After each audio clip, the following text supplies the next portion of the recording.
Првите луѓе на Врховен, апелација и кривичен суд ќе бидат дел од советот кој треба да ги имплементира реформите во судството, најави премиерот Зоран Заев кој ќе го води ова тело. Освен судиите планирани се и специјалната обвинителка Катица Јанева и државниот јавен обвинител Љубомир Јовевски.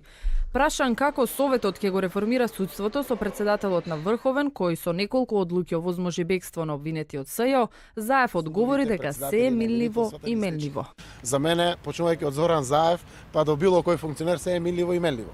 Така да не гледаме на самите личности. Еве, не знам, апелација има председател кој што е на крајот на својот мандат, апелација Скопје.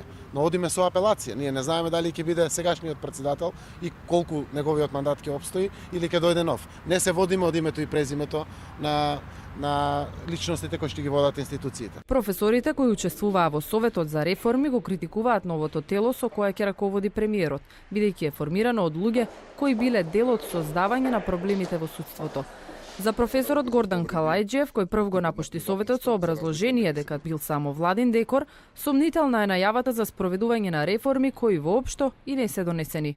Телото не би смело мир на случај да се злоупотреби за спроведување на некакви политики од највисоката политичка елита спрема судството, тоа би било сосема погрешно.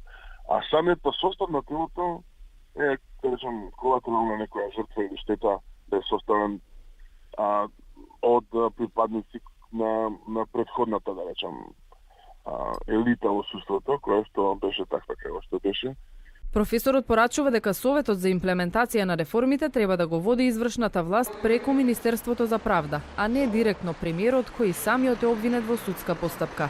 Советот за реформи, кој беше составен од 22 експерти, беше предвиден во стратегијата 2017-2022, а според образложенијата од власта ја завршил работата од планот 369. По внатрешните несогласувања и гласните реакции на членовите дека се злоупотребени за привидни промени наместо суштински решенија, Заев на седница јавно им се заблагодари за сработеното.